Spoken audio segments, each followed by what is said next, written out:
Just another scramble day on the OTHT, but you're not getting a sense of how steep this is. It's steeper than 45 degrees. The problem is these pine needles are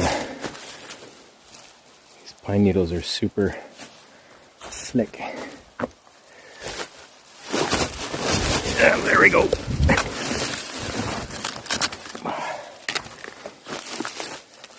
Look, is this a bear cave? I bet.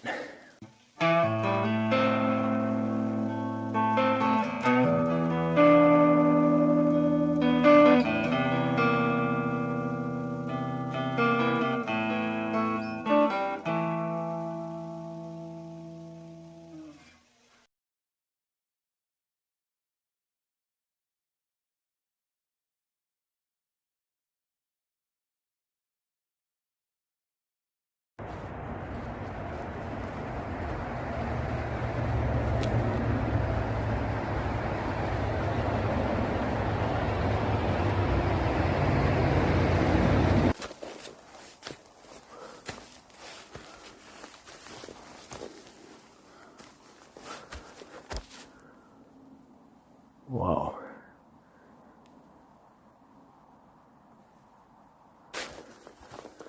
Surprise, surprise, back again on the OTHT.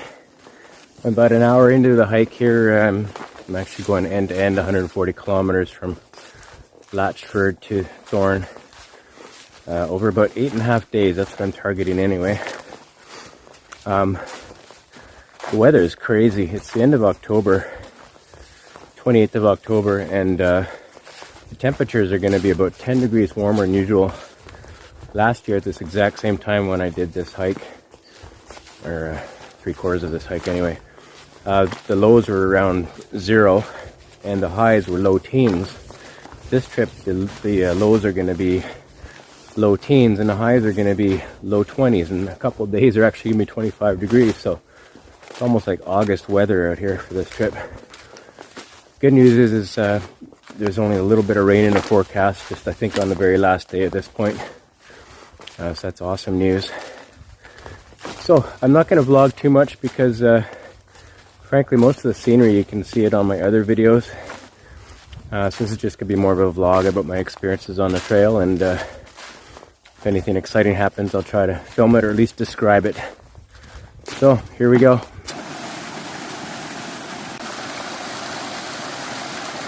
When I was here a year ago, this was bone dry. It wasn't flowing at all. This is right at the Hearst Lake campsite.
Safety first.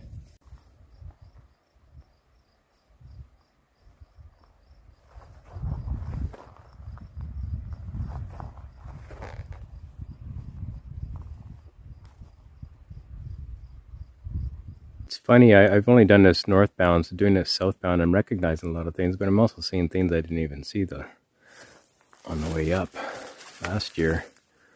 I don't know what that means, but I guess we'll find out. It is a really good idea if you're going to through hike or do a significant portion of this trail to start from the north. It is recommended by the Stoggin Trail folks. And the main reason is the trails in general are a lot easier than the southern portion. So when your bag's the heaviest, especially if you're doing it like me without a resupply, it's really nice to have those cruisy trails, at least the first couple hours, and then it gets a little bit more difficult, but nothing like what's in the middle and the south of the trail. So definitely recommend starting from the north, and that way you can get a little bit of trail legs going under you by the time you get to the more difficult sections, and your bag's a little bit lighter too.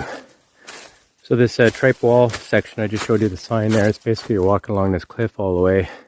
It is actually one of my favorite parts of the trail, and on my 6 days alone video, I actually recorded like a 3-minute segment walking along here because I just enjoyed it so much. I thought it was just so cool how rugged and diverse it is. So that's what that is. I'm going to look at the other side to see if there was a similar sign that I missed on the way up last year.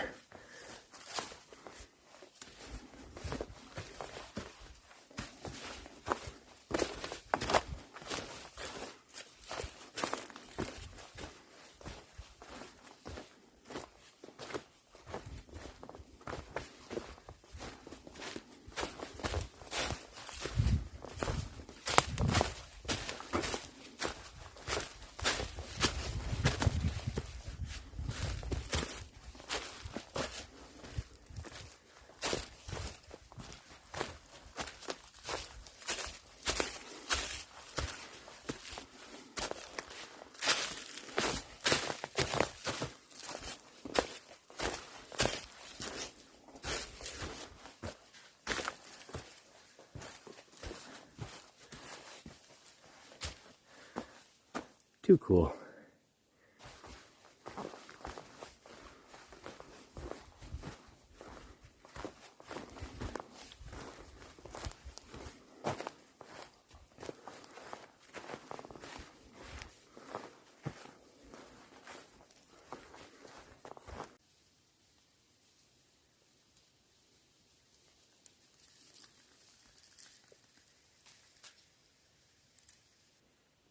This is the Fat Lake camp. I've never actually come to look at this before. I was planning on staying in Bryan Lake, but I got there at like 2 o'clock and it was just way too early to stop. So I went on for a couple more hours and got here, which is going to make tomorrow's hike a little bit easier. Apparently there's like 8 tent sites here. Let's have a look at the water.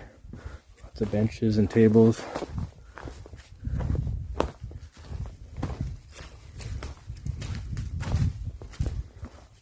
Very nice.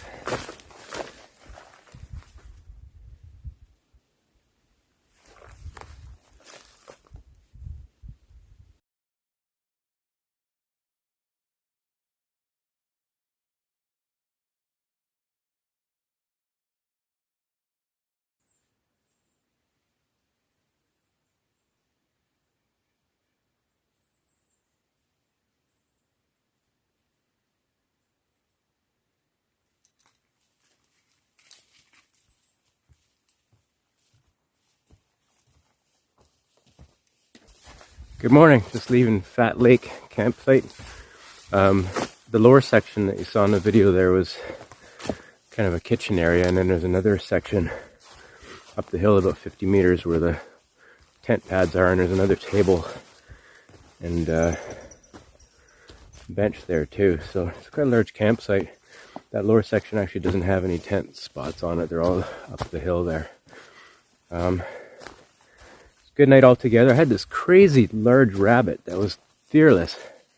They kept coming near the tent and sniffing around, and it took a lot to scare it away, but this rabbit was not afraid of me at all. Other than that, had a typical first night sleep. I should mention I just had COVID for the first time a couple of weeks ago, and I still have a number of symptoms that I'm battling here. So the one that's impacted me the most is my energy levels impacted a little bit. I have some lung congestion as well.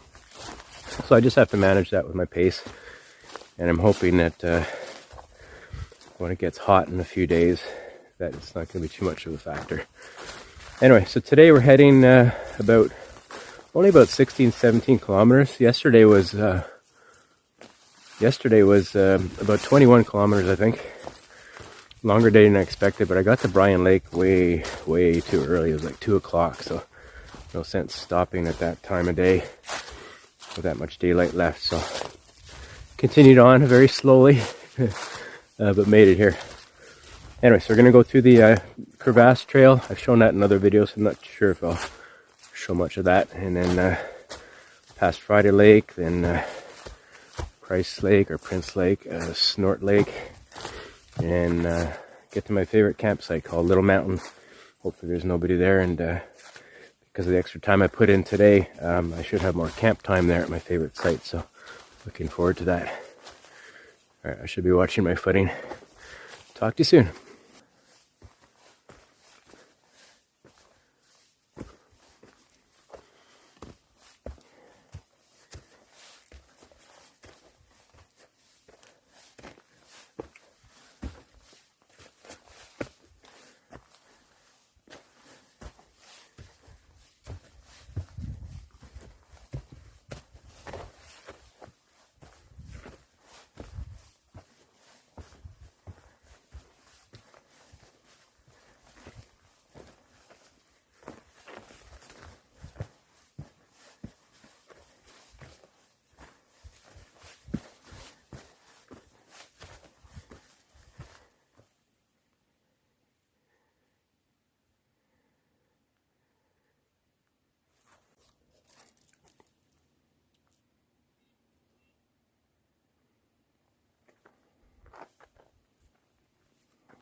What?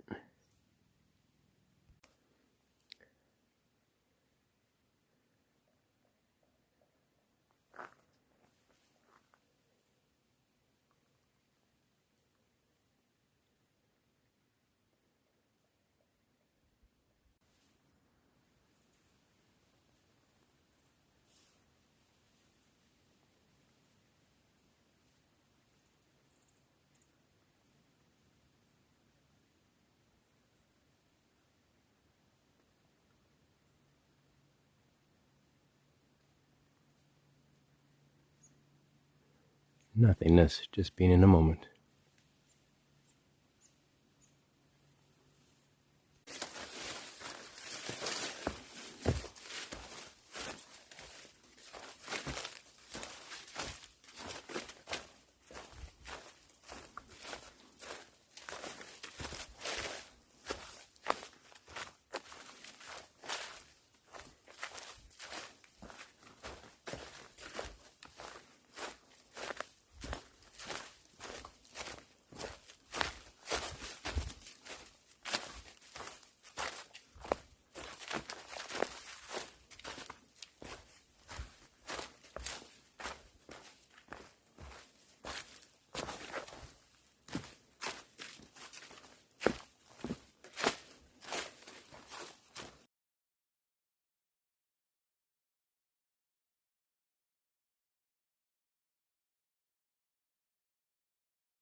This is a little mountain campsite.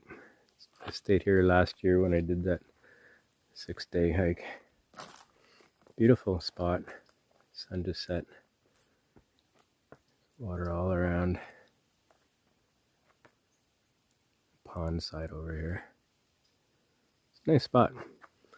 Lots of stuff here too. Tables, chairs. Little fire pit over here.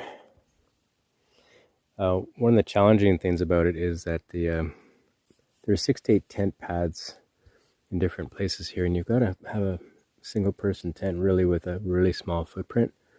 So it can be a challenge using at least the one I've been trying to use, which is way up the hill. That's where I stayed there last year as well. But there's other smaller ones that my tent would not fit in, such as this one right here, because the two trees are too close together. Anyway, awesome site. I love it.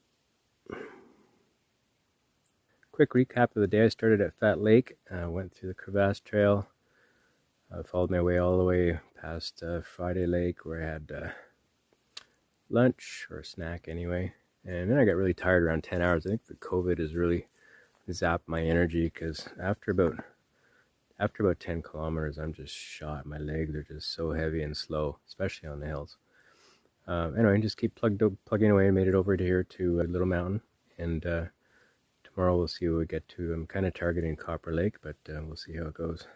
A couple of small mishaps. One today was not deliberate. Looks like there's some beaver activity that's raised the water level at Price Lake, and the spot where you sometimes cross, at least I've only been across it once last year, you can go in and your feet wouldn't get that wet. This year I had to take my shoes off, and it was up to mid-thigh in a couple of spots crossing there. Anyway, there was probably a highland kind of detour to that, because that was just to get to one part of the peninsula where the campsite is. Anyway, rambling here. Yesterday I had a mishap too. I forgot to tell you about. There was a small beaver dam, and I contemplated just walking across the beaver dam, but there was probably a good chance my feet were going to get wet just the way it was built. But there was a tree that had fallen and was only a few inches above maybe about 6 inches above the water, and I decided to try to cross the tree instead. Halfway through, I got too snagged up in little branches, and my trekking poles would not touch the bottom. So I turned around. As I was turning around, making my way back, I had to take a leap because I lost my balance and went down again about at least knee deep, maybe mid-thigh. Anyway, minor mishaps. I'll take those ones. Anyway, so good night, and chat tomorrow.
Oh, yeah, that's what you get for recording first thing in the morning.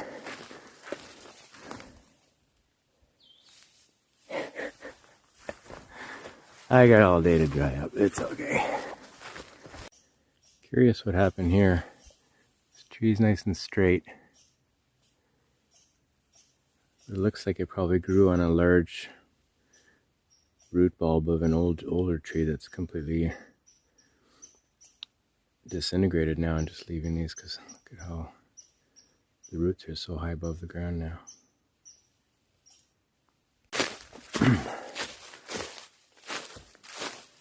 Much of the first hour coming out of Little Mountain going south has been through these beautiful cruisy maple forest trails, and I just love it. make up a lot of time on these sections, and it's just so beautiful. You don't have to watch your footing as much. Great way to start the day.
This is a beautiful view of Four Bass Lake.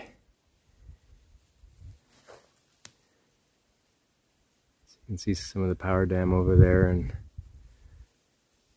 here as well. So I'm going to be heading to the left there, following the old river several kilometers, then wrapping back around this way on the other side of those hills. And that big hill over there is Beaver Mountain, so we're going to be skirting just to the right of that. In a few hours we'll be there, and then continuing kind of south from there to Copper Lake. So it's really neat to see that from a distance where you're going to be in just a couple hours, and I don't know if I get an opportunity to look back this way when I'm over there. A beautiful day. Forgot to mention to the left of Beaver Mountain there, that's our first sighting of Lake Temiskaming.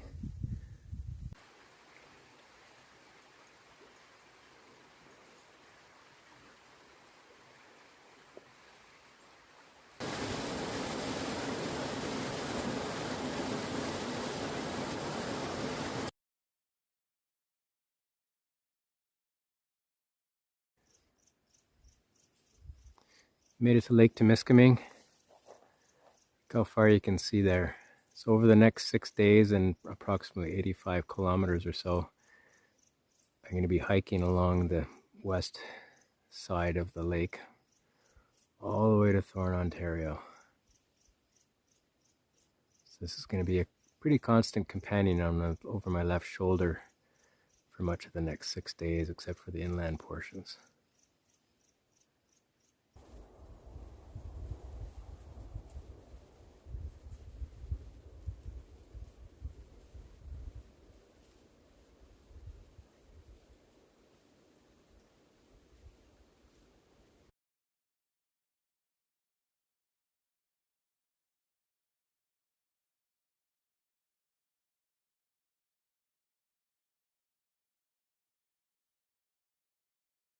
Good morning, just leaving Copper Lake. Had my best sleep so far last night.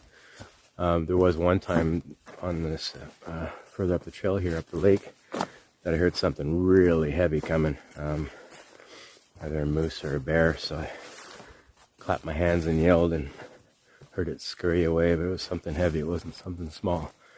Other than that, really nice night. It's a funny campsite because there's these red squirrels, and I guess the type of pines they are, whatever. They've got the pine cones with the needles attached to them, and they keep bombing. These squirrels keep chewing them off and just dropping them down to the ground. I guess they go and shoot them up afterwards when they're on the ground. And they just make this bang as they hit each branch on the way down and hit the ground. It's quite entertaining. Anyway, heading towards Aaron Creek. It should be, I don't know, an hour and a half or so. It's about 4 kilometers. Maybe less than that, time-wise. And then I'm going to be heading south, and today's the first cloudy day we've had so far. Let's see here, it's a little bit cloudy. It's still nice though. So I've also switched to a t-shirt because it's going to be hot, and tomorrow's going to get really hot. It's supposed to be like 26 degrees or something the next several days. Anyway, so I'm hoping, based on the hourly forecast yesterday, it looked like it's going to clear up when I get to the Guiding Spirit and the other lookout, which is a couple of the best over Ottawa, over Lake Temiskaming. And today and the next several days from here on in, actually, are going to be shorter. Should be shorter lengthwise, more in the 15, 16 kilometer range instead of the 20s I've been doing. But arguably some of the harder hills are ahead, but maybe not. There's been some hard hills already so far. Anyway, gotta focus on the hiking here. Check in later.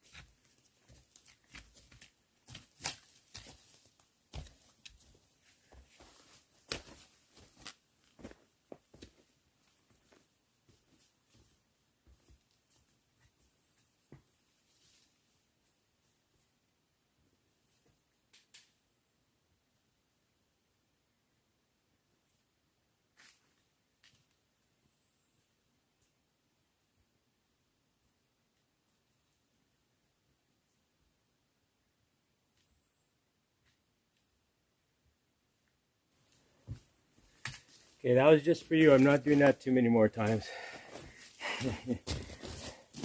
Just to give you an idea of some of the hills around here.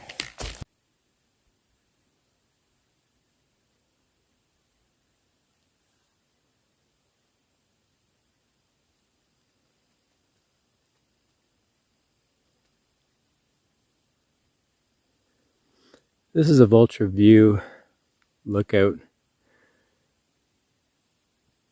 Directly center screen there, you see a little rock outcropping. We're going to be there in probably less than an hour. We have to go across that bog way down there. And there's Lake Temiskaming way over there. One of the neat things about distance hiking that's kind of hard to put into words is the altered perception of time and distance. When you're doing these hikes, it's just hard to believe that in an hour I'm going to be way over there, because it's going to kind of feel like 5 minutes when I get there, or hours at the same time. It's like time just is different. You notice that more in the open sections when you get to look back at a reference point, kind of like when we were at Four Bass Lake there looking across at the dam and Beaver Mountain. Looks like the clouds are starting to lift a little bit, so when I get over in those lookouts, way over on those points over there, in fact, I think those two humps are the two lookouts I'm going to be at, maybe. Hopefully it's going to be cleared up even more. And just like that, 20 minutes or so later, we're down in the Lowdown Creek, and you may be able to see the lookout that we were at way up at the top there. And just like that, we're at Lowdown Lookout. Looking back across, and way up there you can see the vulture view lookouts that we were at just what felt like minutes ago.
It's only 3:30, but I've made it to Fall Creek, and this is the campsite I had in my plan to stay at.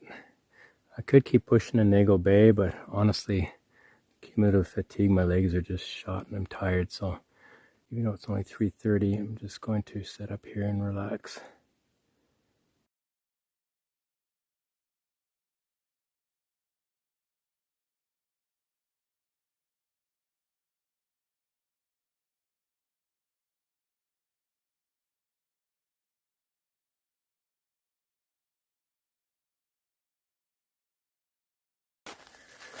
Good morning. Day 5 of this self-imposed torture adventure.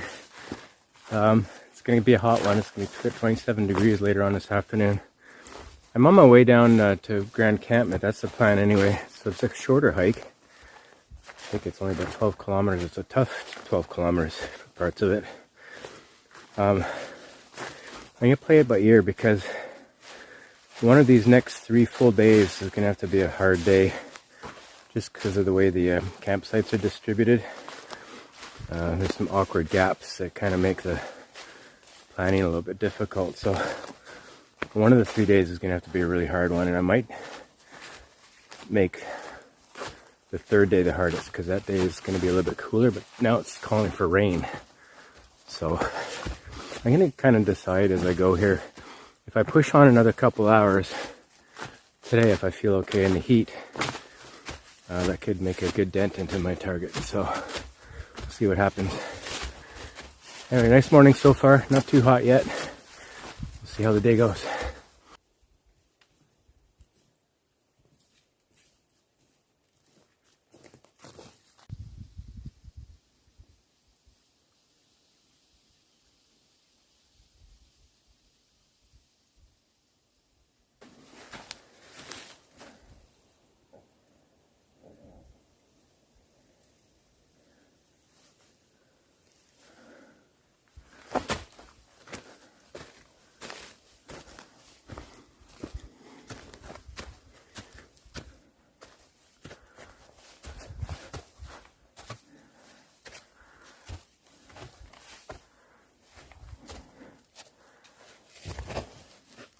Just another scramble day on the OTHT, where you shouldn't be filming as you do these.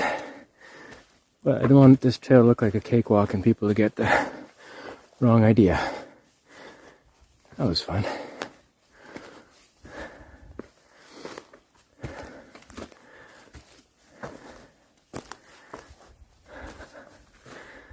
The trail is full of hills, approaching 45 degrees on a very regular basis.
Looks like a beaver ate half through this poplar some time ago.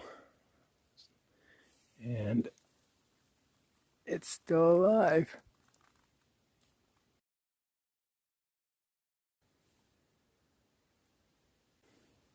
I missed this last year. It's very cool. It's a crevasse. I think Murray and Vicky wrote about this in the Discovering Temiskaming book. And this, I think this is a crevasse where there was still snow in it in the summer. Let's see if we can get closer to it here.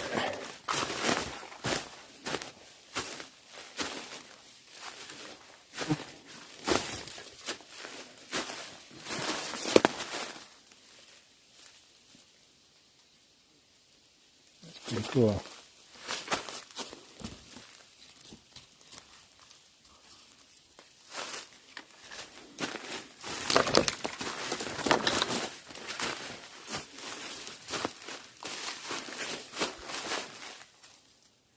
It's very cool.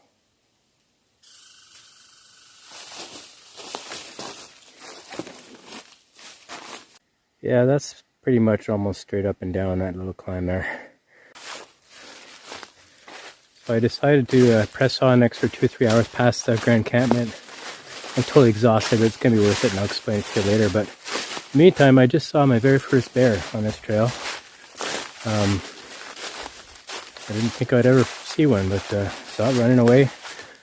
Black flashing through the bushes about maybe 80, 100 feet ahead of me. That's pretty cool. I have to keep my eyes open now.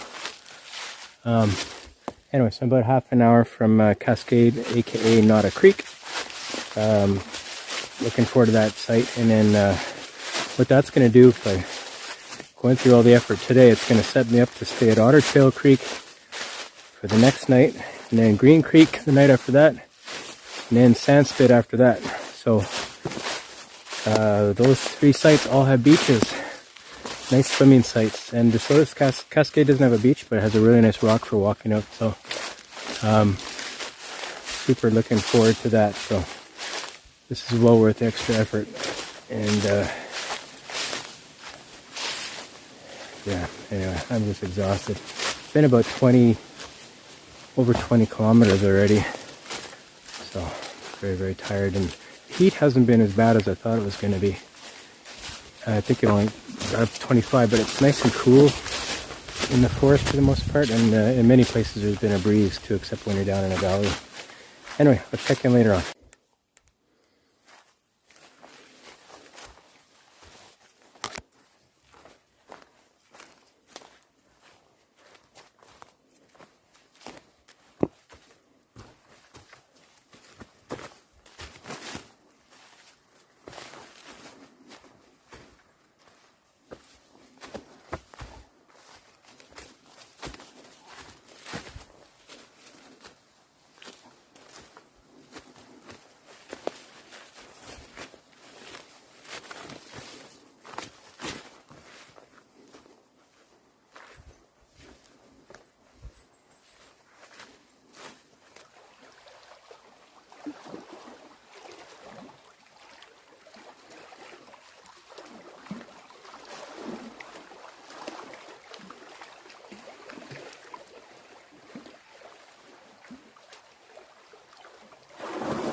Center screen here is a cell tower with red flashing lights. I'm going to keep my eye on it each night and see if we actually go past it.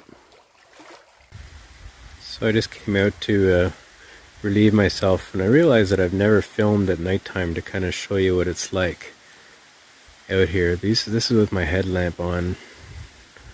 Strong. It's not a person. It's clothes drying there. So you can hear the water down there in the lake.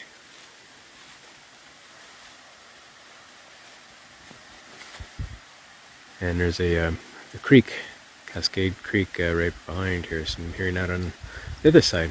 There's my tent with the light on. So think about being in this situation out here alone. You haven't seen anybody for 5 days. Your day's walk from anybody. It's kind of creepy, isn't it?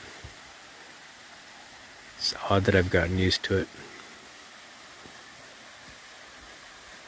Anyway, good night.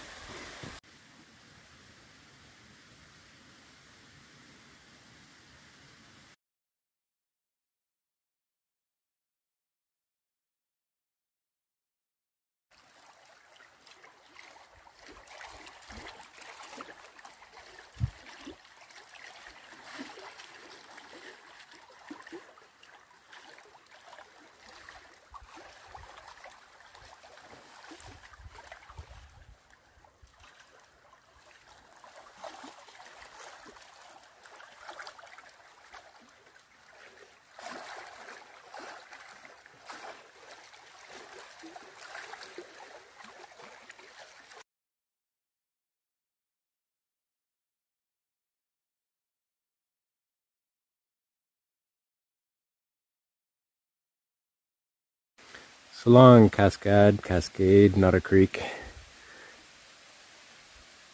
Love this little site. Nothing, nowhere to really sit down except on the rocks at the shore here. What I don't love about it is you got about a 5-minute climb up this, which is on average more than 45 degrees steepness, and it's about 5 minutes if I remember correctly, going up with a couple of stops on the way up. And then the trail as you head south, from what I recall, continues to climb for a period of time. So good refreshing way to start your morning.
Good morning from Otter Tail Creek.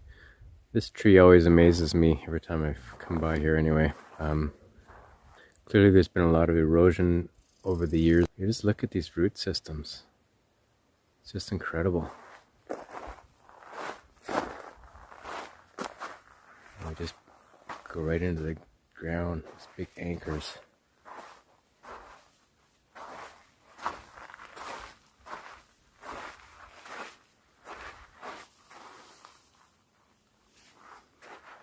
Just spans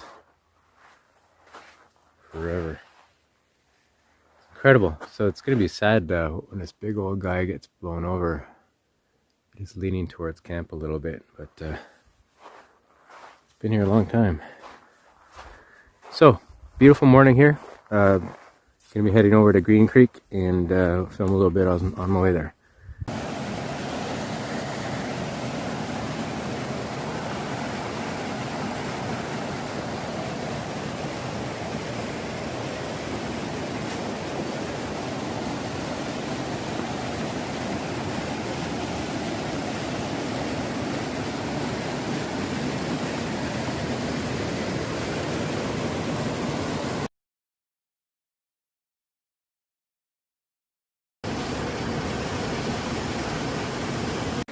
Well, just made it across Otter Creek. I thought I could rock hop, but some of the rocks are pretty mossy. So one foot slipped in and another part was a deliberate step into about an inch. So not totally soaked, but it's certainly better to cross like this than what it is when it's raging and you actually need a canoe to shovel you across.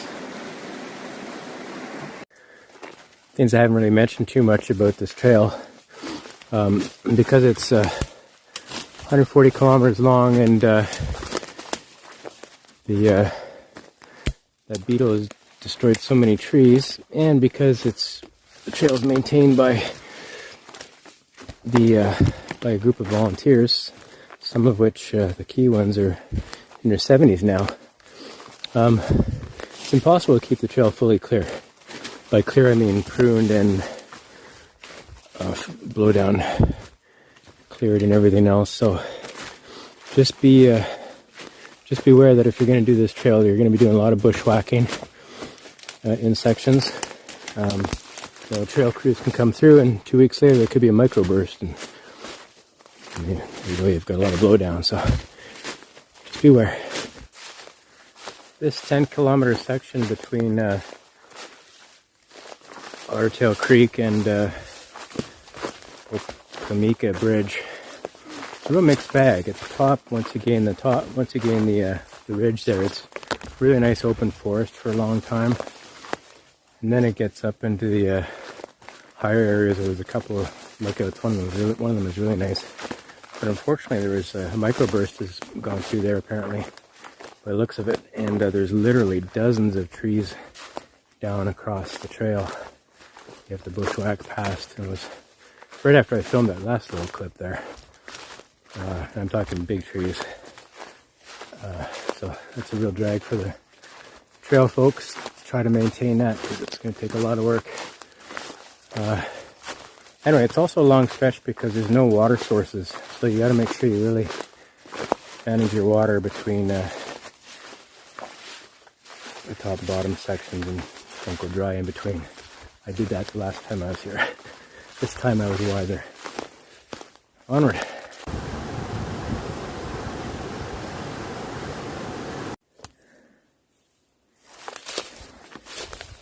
Here's the new Hidden Creek bridge that Les Wilcox made. Thank you, Les. I think Murray gathered the wood for him. Much better than the rickety one, which is actually underneath this. Very cool. It's getting hot.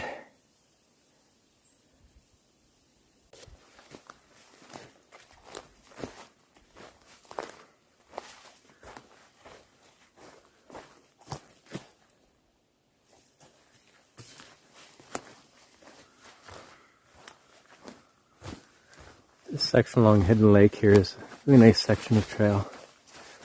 It's mostly cruisy, and it's just nice break from all the real technical stuff that's going to be just up ahead.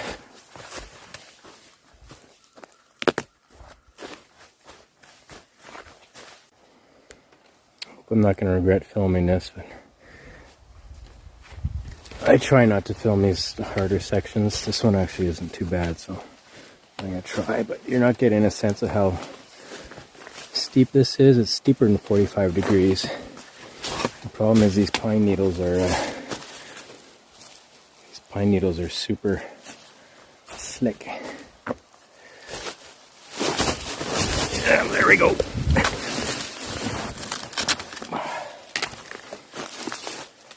Oh, look, is this a bear cave? I bet.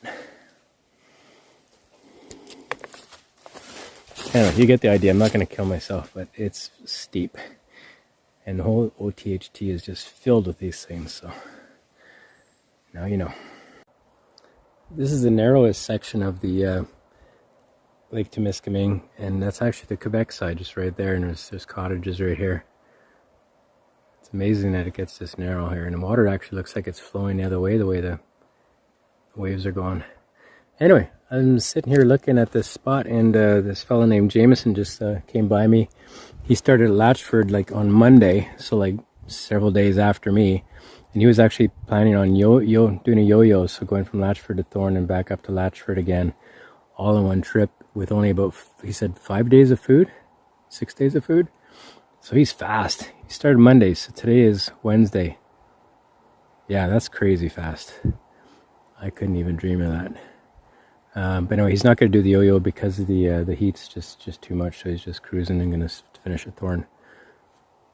I didn't think I was going to see anybody. This is day 7. It's the first time I saw anybody on this trip so far. May not show up on camera. Right center view there is that cell phone tower that I was looking way down the lake at a couple nights ago. So we've actually passed it now. It's amazing.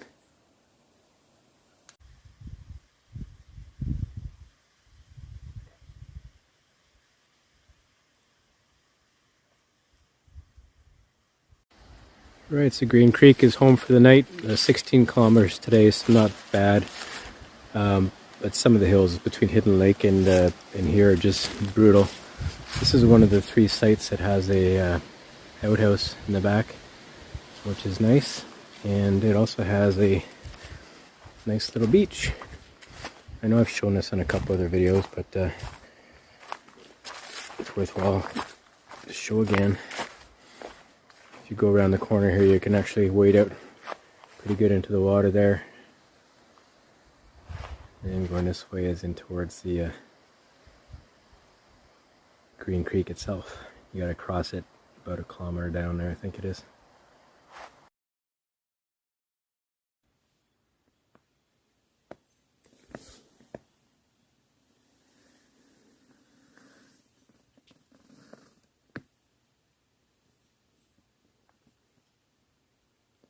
How many one-person tents can do that?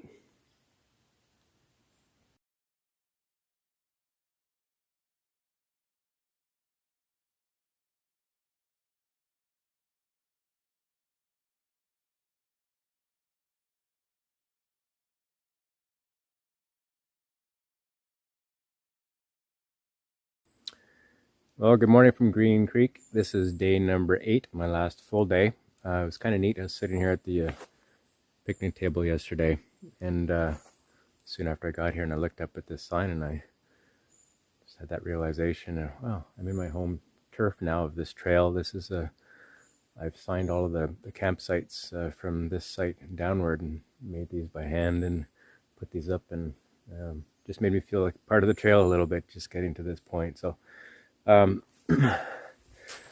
believe it or not, I started camping or started hiking 2 years ago, and this is day number 40 on trail, and I have not had any trail rain in those 40 days. I've never had to deal with any rain issues. I've had a light sprinkle, nothing that got me wet or anything, and that's it.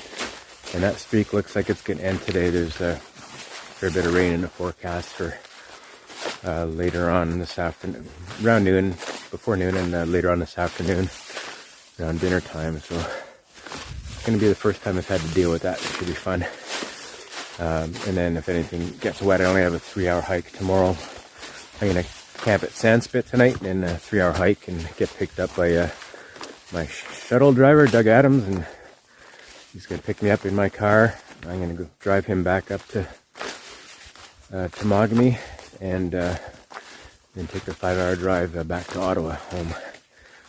Anyway, let's see what the day brings, and I'm sure I'll be filming some later. Oh, one thing I want to mention, I sincerely think that the portion of trail north of Green Creek might well be the most difficult and treacherous portion of the trail. There's, just in terms of a whole, there's a bunch of sections that are similarly scary and risky, if you will, but that one section north of Green Creek, pretty continuous, really long, super technical hills with loose rocks, and you're on the edge of little almost cliffs with very little room to wiggle. You're working your way between rocks and trees and turning sideways and scrambling, and yeah, it's a pretty fun section.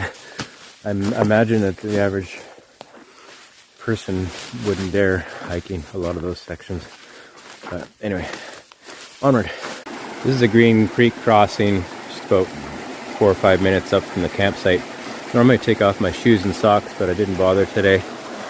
I just walked right through it. These new shoes I have, these Focus Speedgoat 5s, they drop really quick, as do the Darn Tough socks. So hopefully it's not a bad decision. We'll see as the day goes.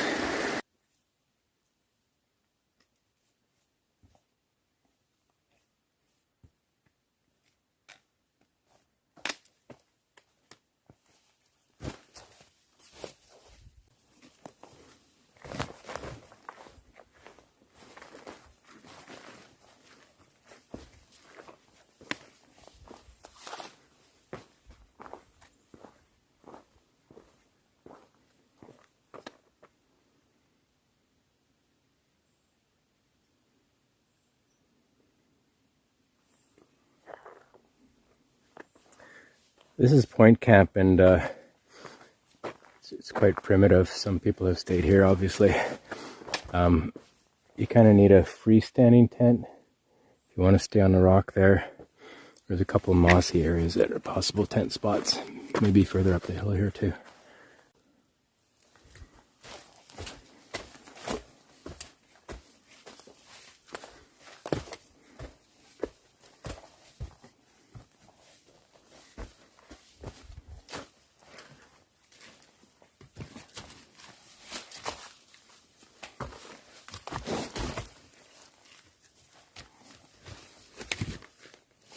Yes, I'm on my knees. I have to film that every time. I don't know why, it's just cool.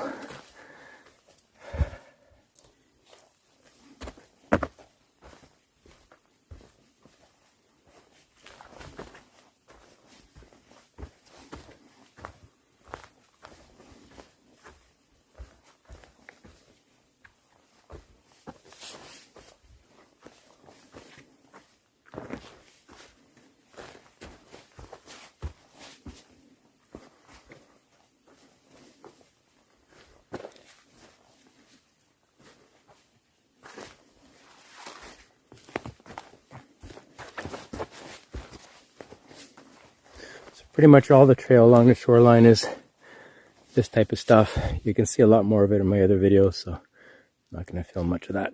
I'm tempted to go down to the site and see if anybody's been staying at it, see if there's any signs, but I got to focus on just getting to my next camp and trying to beat some of the rain. I totally forgot to pull out the camera to film some of the lookouts behind me here, but I have lots of footage of those on the other videos I've done. It's been lightly sprinkling. I didn't even bother putting on my rain gear because I would just soak out on the inside with sweat and get even wetter than I am from the sprinkling rain.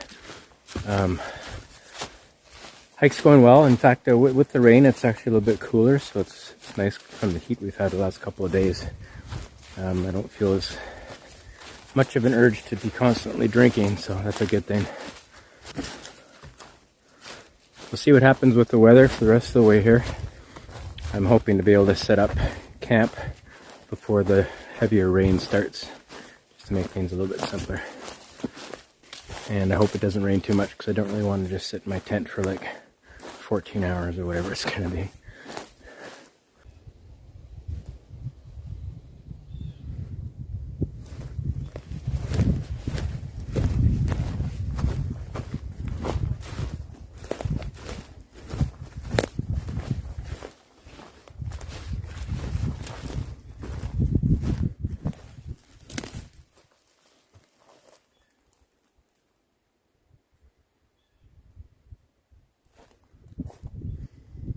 I guess I didn't go by all the lookouts after all.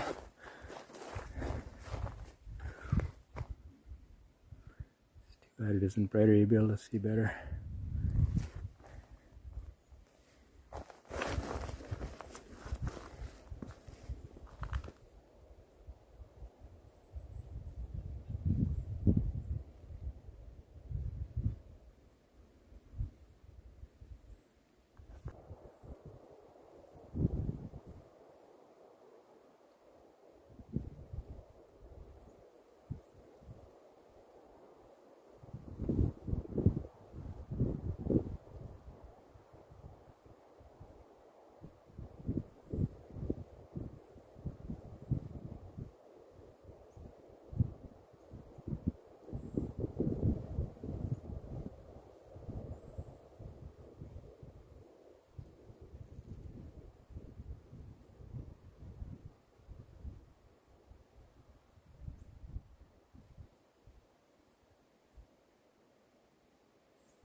My old nemesis, the Porcupine Creek log. It's soaking wet and slippery. I'm not going to do what my friend Lost Without You did when he slipped on this and lost his GoPro down here somewhere. Should probably look for it. And I don't want to straddle it because it's soaking wet and I just don't want to have really wet crotch area. So I think the water's low enough. I'm going to try to do some rock hopping and see if I can get across relatively unscathed here. Well, I did it. And I actually didn't get my feet wet at all. They're kind of already soaking wet anyway, but anyway, the sun's actually starting to come out a little bit, so that's a good sign. I haven't checked the forecast for a while to see what the hourly is saying for later this afternoon. It's supposed to and tonight, it's supposed to rain very heavily starting, the heavier stuff starting around 9 o'clock, I think. Then raining pretty steady though, starting around dinner time. So, fingers crossed, maybe it'll just stay clear.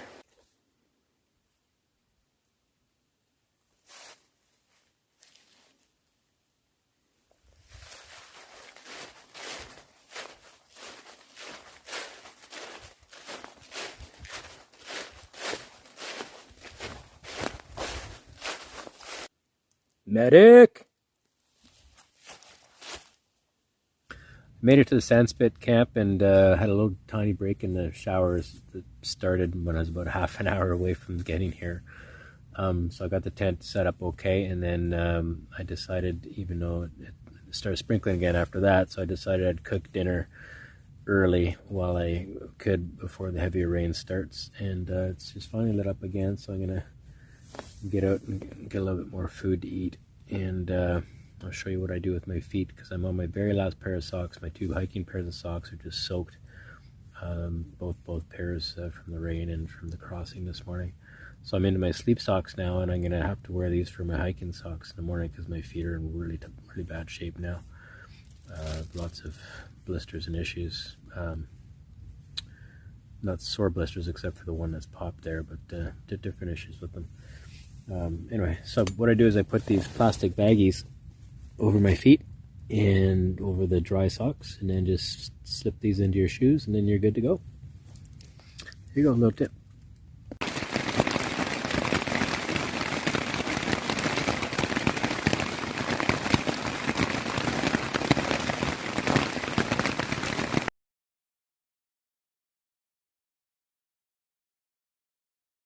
Probably got water all over the lens here.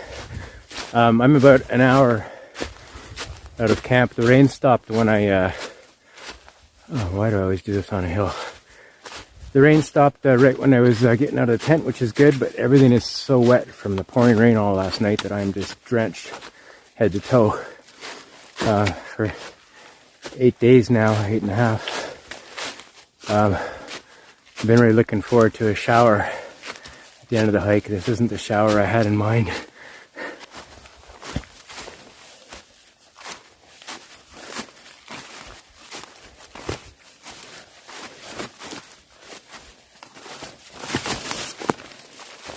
The 9th day of these feet doing this, and my focus in life being following these white blazes, making it to camp, setting up, eating, going to bed, trying to get a good rest and do it all again the next day. In between it all, I've been seeing some incredible sights. Had wonderful moments where it was just me and nature and connecting. And throughout it all, a lot of exhaustion and, frankly, torture on the old body to try to push through and persevere and get to the next destination. Thought I'd flip this around since I'm talking with you. On day 5, something clicked a little bit. I kind of felt like my mind had a reset, a reboot. It kind of felt like a reboot. It dawned on me what a adventure this is that I'm on, and how epic this is to do something like this, especially solo, without someone to push you along. And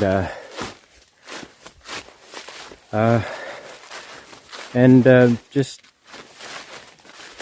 gained a greater appreciation and connection at that moment on day 5. I had lots of moments where I was connecting with nature and having wonderful little peaceful Zen-like moments, but after that I had a lot more. Like, I could just look at a leaf and just kind of feel connected to it, you know what I mean? I had wonderful weather through it all. It's fantastic. You know, in my 6-day video, which was about 100 kilometers of this trail, I mentioned that I'd consider that hike one of the top 3 or 4 accomplishments of my life. So I guess since this one is 2.5 days longer and 40 kilometers longer, this one now has bumped that one. So anyway, about an hour and a bit from Thorn Nursing Station. Doug's gonna be picking me up there in my car. If you stuck around this long, thanks for joining. It's been one heck of an adventure. And if you try this trail, it's a lot harder than it looks. And make sure that you're the type of person that likes forest trails, because you're in forest almost all the time. Beautiful forests are always changing. It's one of the greatest things about this trail is you'll have a kilometer of one type of forest and half a kilometer of another type, and it just keeps constantly changing. So it's really interesting. Anyways, make sure you like extremely challenging trails. One that can provide you with some thrills and tests of your mental and physical capabilities, and just come on out and enjoy it. And most of all, you know, big thanks to all the volunteers at Nisquagan. Please visit their website. Become a member if you can and support them. It's all run by volunteers trying to keep this 140 kilometer trail, as well as many others in this area, open. It's a lot of work, a lot of volunteer hours, and every dollar helps for chainsaw fuel and everything else. So anyway, thanks again for watching. Take care. Just finally hit me how much of an accomplishment this is. I don't think I'm going to put this in the video, but it's more for myself to remember the moment. What an incredible journey this was. To persevere through all of this. Push my boundaries like never before, and just seen so many beautiful sights and scenery and animals. I forgot to mention I also saw an eagle, not as big as one I saw last year, I saw an eagle at Ottertail Creek campsite in the morning, flying overhead, directly over my head. Saw lots of snakes, in the top half, an incredible amount of snakes and frogs and toads. Unlike last year, I didn't see those things at all. Just the trees and the nature and being out here, and it's just something. Anyway, I was wondering why I had no emotion. It was just hitting me right at the very end.